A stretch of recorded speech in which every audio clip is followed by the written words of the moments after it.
who actually direct the government. The secret government that we talk about is, yes, there is a secret government, and there's FEMA, and there's people impersonating presidents. But more than that, it's behind the power structure. The invisible power structure here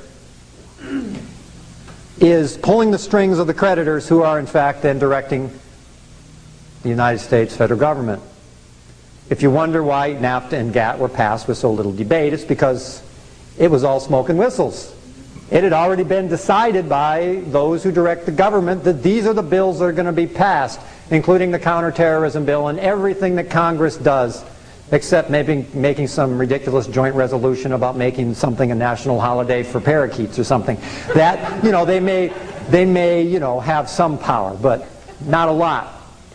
The real significant bills and the real significant budgets are directed lock, stock, and barrel by the creditors. We either fund them or we don't fund them. It's as simple as that. If you wonder why they're building prisons instead of schools and they had to cut the lunch program, it's because that's the agenda of the creditors of the federal United States. We can afford to build prisons, no problem. We can afford to put 100,000 new revenue agents out on the street, call them police, but what we're really doing is trying to raise some more revenue to keep the government open. We can afford to put a rapid strike force out there. We can afford to bring in 500,000 United Nations troops and build all these concentration camps. But we can't afford money for education, we can't afford money for school lunches or anything else that's really important. So be very clear that it's the creditors of the federal United States, which is the International Monetary Fund, the World Bank, and the sovereign powers behind that are the creditors who are directing it. All of the nation states of the United Nations are bankrupt. It's one of the conditions of membership, by the way, of the United Nations. You have to be a bankrupt country. Otherwise, you can't be subject to being controlled. Now, can you? When you become bankrupt, you transfer your sovereignty, because you stole it from the people, right? You stole your sovereignty from the people in the states, and now you basically hand it over to the creditors to direct the affairs of the nation and the spending policies, etc., etc. So how did all this happen? Well, we'll have to talk a little bit of economics in order to see how this historically happened.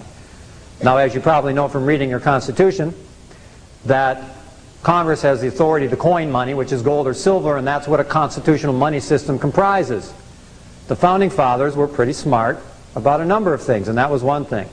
They knew that as soon as they issued paper money substitutes or created a national banking system, it wouldn't be very long before the international bankers were controlling not only the government but the economic system. And so that's why they put us on a gold standard and made it a constitutional standard. When the Constitution was first created, it was created as an ultra-sovereign canon law trust. All governments, nation states, and sovereign powers operate within trust structures. All of them. We can also operate in trust structures, and we'll talk about trusts in a little bit. But the original ultra-sovereign canon law trust was merged from both the common law of the Constitution and England, but also the canon laws from the Pope, when the ultra-sovereign canon law trust was created in 1776. And we, the people, were the trustees of that trust up until 1913.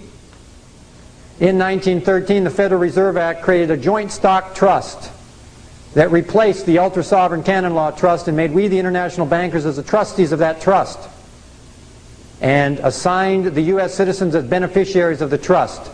The trust structure that existed in 1776 was replaced with another one. That's called the coup d'etat under law. It was done by law. It was done legally. Okay? All of this usurpation has happened legally. Not lawfully, legally. And so the status of we the people was reversed from the top at the helm to the bottom, which is getting the handouts, basically. Free lunches, food stamps, welfare, whatever, civil rights, whatever we want to hand you guys. Now it all seems like a great idea to be the beneficiary of a trust, doesn't it? Sound like, wow, I'm going to really cash in, aren't I? Being the beneficiary of a trust. Well, unfortunately, the only thing you're going to cash in on is an obligation to pay the debt. Prior to 1913, the American people had direct veto power against spending policies of the federal government, because in order for the federal government to borrow any money, it had to go to the people. There was no central bank it could go to. It had to sell bonds. If you didn't want to go to war, you didn't buy the bonds. If you didn't want this pork project that the government had in mind, you didn't buy the bonds. It was a very simple system, a Republican system whereby you had veto power, economic veto power. And it worked very well until 1913. That's how come government managed to stay small, because it didn't have an unlimited credit line to go on a shopping spree for 80 years and make you pay for it. So in 1913 there was this convenient new arrangement made. The Federal Reserve Act created an unlimited credit line for the federal United States government to borrow directly from the Federal Reserve Bank, and obligated the American people to pay it back, completely bypassing what was our veto power.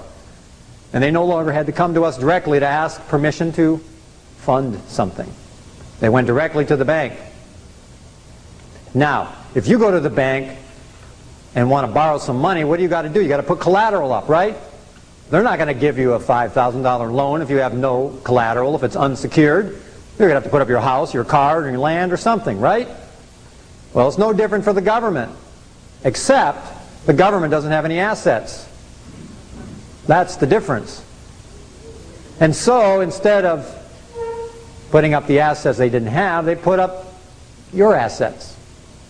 They said, here, we'll make you a deal.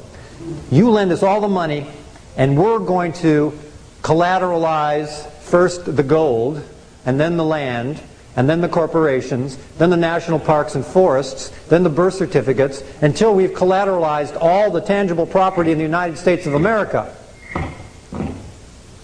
The first thing they collateralized against the debt in 1913 was the gold. It's called hypothecate. It's a legal term, means that theoretically, if you can't pay it off, hardy har har, we're going to take the collateral, which they did in 1933.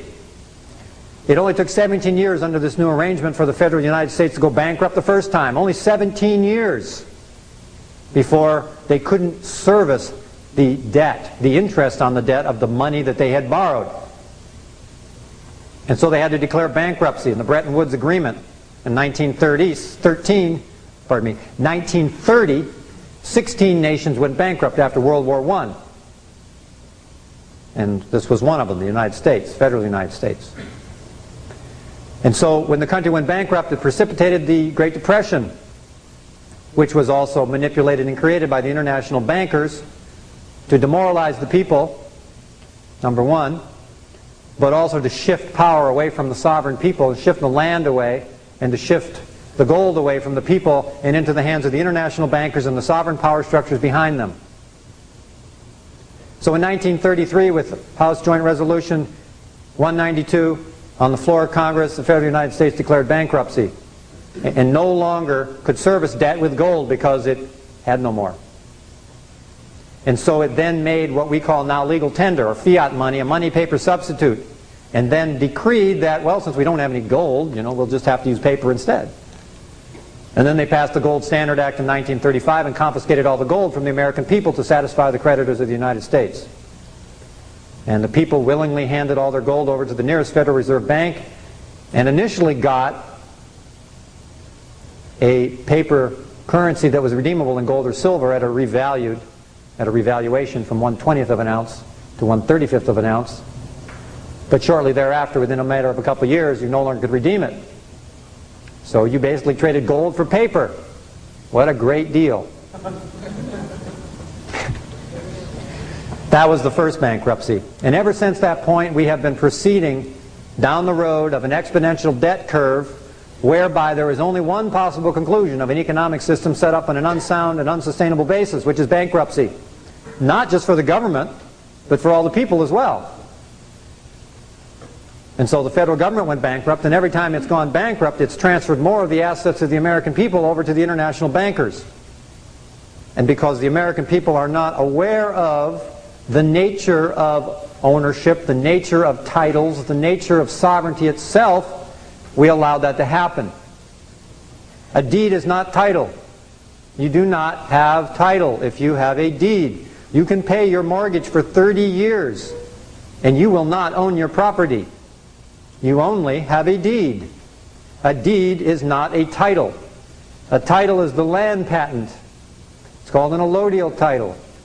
You lost the allodial title the minute you collateralized your land and borrowed money and put up your land as security against it. It's a condition of every bank contract that the allodial title reverts to the federal government as a condition of every bank contract and mortgage in this country. But you didn't know that. Go ask the title insurance companies. They know, but they won't tell you.